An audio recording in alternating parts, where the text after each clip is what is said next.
গুনাহ বেশি হয়েছে, মন খারাপ করো। গুনাহ অনেক বেশি বাবা, বান্দা মন খারাপ করো না। আমি আছি না, আমার কাছে আইসো, গুনাহ যেই পরিমাণ হোক আমার থেকে হতাশ হইও না, আমি সব মাফ করে দেব। এইটাই এই আয়াত।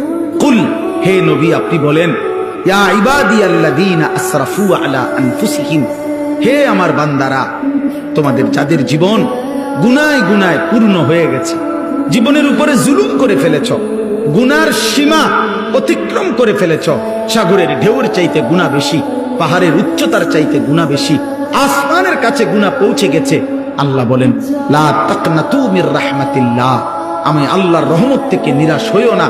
ইন্নাল্লাহা ইয়াগফিরুয যুনুবা জামিআ, নিশ্চয়ই তোমার আল্লাহ সব গুনাহ মাফ করে দিবে। ইন্নাহু হুয়াল গফুরুর রহিম, নিশ্চয়ই আল্লাহ ক্ষমাশীল দয়াবান। তাহলে কে মাফ করবে? কি পরিমাণ মাফ করবে? অর্ধেক, 80 ভাগ, কত ভাগ? 100 ভাগ, সব মাফ।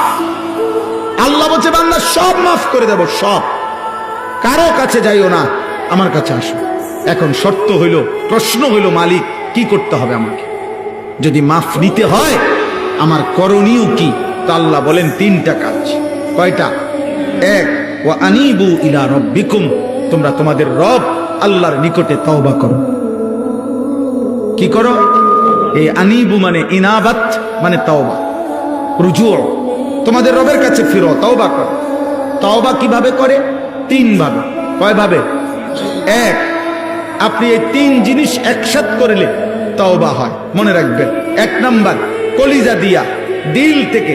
মনে রাখবেন আপনার কলিজার শেষ অংশটাও, দিলের শেষ শব্দ আল্লাহ শুনে, তাহলে অন্তর দিয়ে আপনাকে প্রথম বলতে হবে আল্লাহ আমি সমস্ত গুনাহ ছেড়ে দিলাম।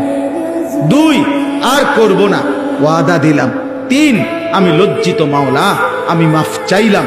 আল্লাহ বলে যদি 100 দিল থেকে বাস্তবিক অর্থে গুনাহ ছেড়ে দিয়ে আর করবা না, ওয়াদা দিয়ে মাফ চাইতে পারো, আমি আল্লাহ ওয়াদা দিলাম সব মাফ করে দিলাম।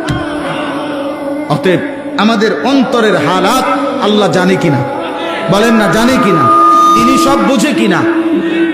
এই জন্য খামখেয়ালি করলে তো আপনি বিড়ি খাইতে খাইতে আস্তাগফিরুল্লাহ আস্তাগফিরুল্লাহ, কি শুরু হইলো দেশটার মধ্যে? না, কিতা শুরু হয়েছে? বিড়ি খানা শুরু হয়েছে। বুঝছেন না কি শুরু হয়েছে?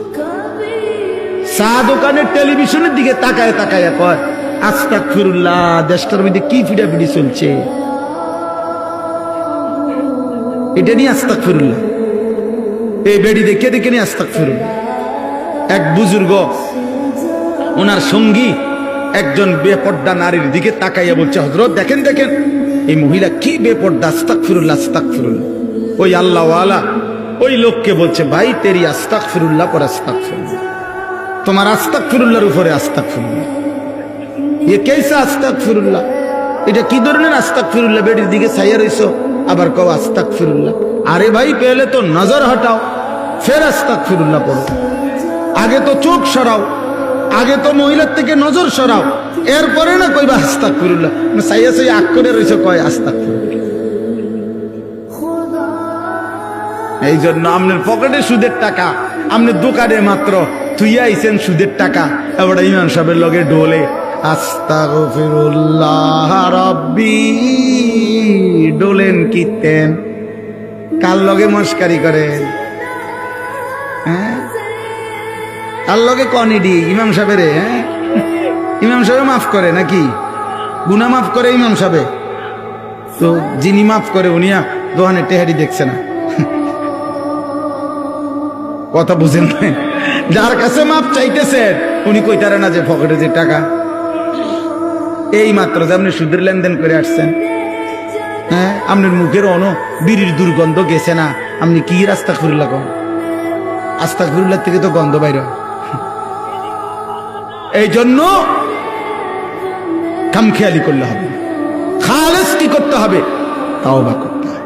খালেস তাওবা, গুনাহ ছেড়ে দিলাম আর করব না, ওয়াদা দিলাম, আমি মাওলা লজ্জিত, মাফ চাইলাম, খোদার কসম আল্লাহ বলবে বান্দা আমি মাফ করে দিলাম।